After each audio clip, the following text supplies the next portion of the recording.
Hi, my name is Rebecca Reichel, and I'm presenting today with Ms. Chazelle Cox on organizational change management. So the situation that we have, there's a reduced number of school admin by 15%. So we will be streamlining admin roles and responsibilities, cutting down on administrative overhead costs.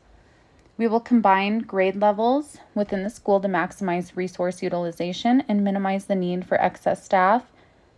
And we will also increase class sizes by 10%, recognizing that larger class sizes can be accommodated with experienced teacher and proper classroom management. So some difficulties we may face with this change.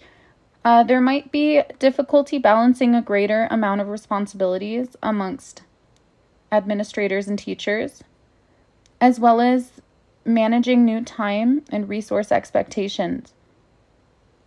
It may also be difficult to find time to focus on those little things that make a school so magical. These things are still important, whether in the classroom or from the principal. And then it also may be difficult to face staff burnout, which we suspect might come a lot quicker. Our goal is to support all stakeholders as a team effort. We'd also like to tie in our school values and goals into the change process. And we would also like to acknowledge difficulties within the transition and provide necessary accommodations for all stakeholders to find success.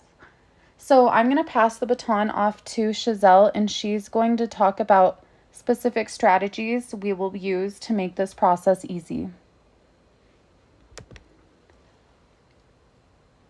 Hi, my name is Chazelle Cox, and I'm sharing part 2 of our CLC Organizational Change Project, brainstorming strategies for managing unpopular change. When something new is coming, it's important to tell people in a way that they understand. For instance, for teachers, I'd send emails and have staff meetings. For parents, I'd send flyers and short videos. For students, I'd visit classrooms and do short fun talks. Also, I talk with care. I say things like, I know this change might be tough, but it's to help our school grow and succeed. This will help everyone feel safe and heard. Stakeholder involvement strategies. People support change better when they feel included. I know I do. I'd ask teachers, students, and parents to share their ideas. I'd also choose some helpers from each group that can help spread the word and bring back feedback. That way, everyone feels like they matter and they have a say in what is going on. As far as staff support and strategies, change can be hard, so we need to support teachers especially because they'll be doing the brunt of the work. So I create small teacher teams that meet every week to talk and share ideas, the highs, the lows, the ups and downs.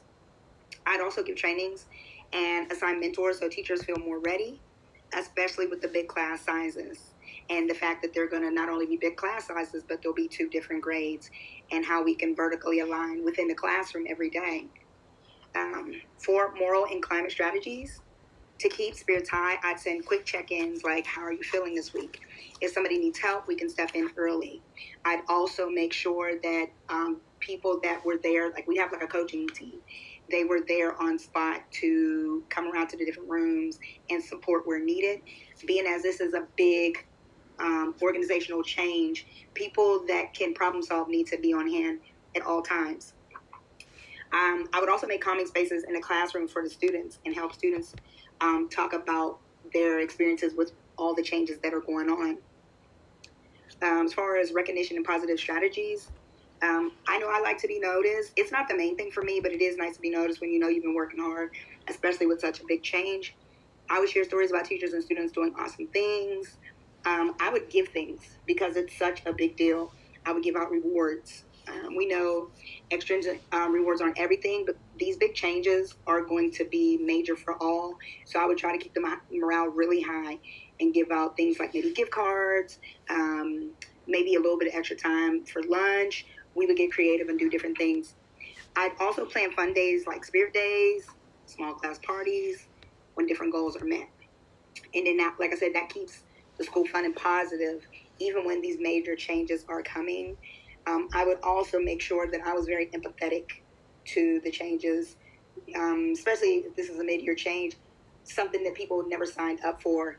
It's important to be very transparent very realistic, very patient, and really empathetic, because while these changes come down from admin, they have to be lived out in the different school districts. So there has to be a level of patience and pacing so that everybody can adjust and everybody benefits from these different changes.